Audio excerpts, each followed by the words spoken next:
अपनी हार को भारत की ये जवानी अपनी कहानी कहां लिखेगी। प्रियंका गांधी की ट्विटर राजनीति भी इनकी हताशाओं के शोर में खो जाती है। राष्ट्र की प्रगति के लिए उन्मुख छात्र विमुख रह जाते हैं, डर से लाइक बटन पर हाथ ना लगाते हैं कि कहीं निष्ठा पर प्रश्न ना हो जाए।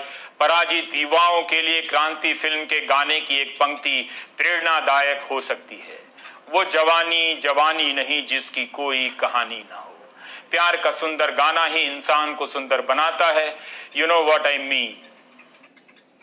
हम सभी छात्रों ने अभी 1 सितंबर को ग्रैंड टोटर कैंपेन आयोजित किया था। SSC CGL 2018 tier 3 descriptive paper के रिजल्ट के जो पेंडिंग पड़ा है पिछले 8 महीनों से, उसकी तारीखों के लिए, और ये टोटर कैंपेन काफ़ी सक्सेसफुल रहा। और उसी शाम को एसएससी के द्वारा हमें ये सूचित किया गया कि एसएससी सीजीएल 2018 टीयर 3 का रिजल्ट 4 अक्टूबर को आ जाएगा।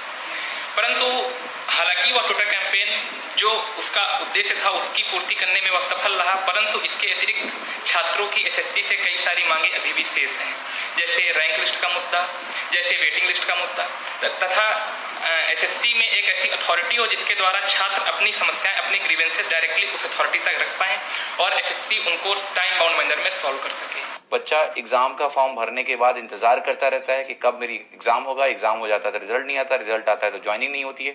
तो पूरा फ्रॉम स्टार्ट टू एंड जो इसको सॉल्व करने का एक प्रयास है वो है आपका स्पीकअप कैंपेन, और इसके थ्रू ये मांग की जा रही है कि परीक्षा व्यवस्था में इस तरह का सुधार किया जाए कि समयबद्ध तरीके से परीक्षा हो, और अगर समयबद्ध तरीके से परीक्षा नहीं हो रही है तो जो भी इसके लिए रेस्पॉन्सिबल हैं उनके ऊपर जुर्माना भी लगाया जाए, ताकि एक इंटेंट दिखे सरकार का कि बच्चों को वाकई में सरकारी नौकरियां देनी है और वो इस एग्जाम्स की मन से तैयारी करें, ना कि इस पे चिंतित रहें कि हमारा कितने साल बाद ज्वाइनिंग होगा।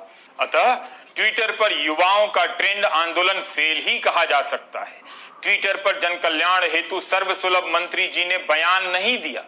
छात्र आ से आश्वासन ना पाकर ह से हताश हुए होंगे।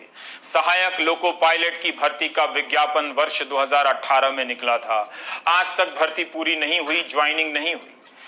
अप्रैल 2019 में नॉन टेक्निकल पॉपुलर कैटेगरी का फॉर्म भरकर छात्र बैठे हैं, तब से कुछ तो कहना चाहिए मंत्री जी को, है कि नहीं। अब आपको फिर से फ्लैशबैक में ले चलता हूं, जिसे हिंदी में पूर्व दीप्ति कहते हैं। वंस अपॉन ए टाइम साल 2017 का था, महीना अक्टूबर का।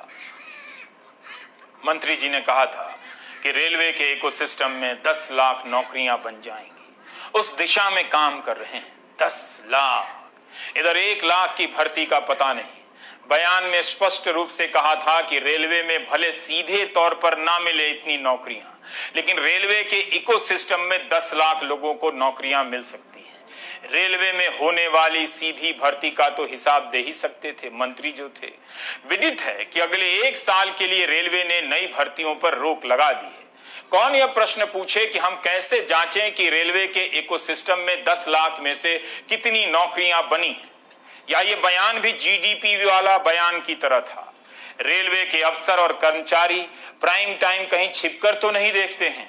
आई mean just asking buddy, don't worry, I can see the time we are living in. Sanskrit तत्सम हिंदी, हिंदी उर्दू और अंग्रेजी का लुत्फ एक प्राइम टाइम में। माय माय, बचा ही क्या है देखने को, और देखकर करना भी क्या है। कथा आगे बढ़ रही है। जजमान नागरिक अब जजमान ही तो है, अब जनार्दन नहीं रहे। ऐसी सूत्र पंक्तियां बड़ी बड़ी यूनिवर्सिटी के प्रोफेसरों को जीवन बिताने के बाद मिलती हैं।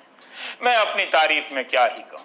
आखिर जीडीपी पर बयान क्यों नहीं आए? ऐसा तो नहीं कि जीडीपी कभी नहीं बढ़ेगी, और अगर बढ़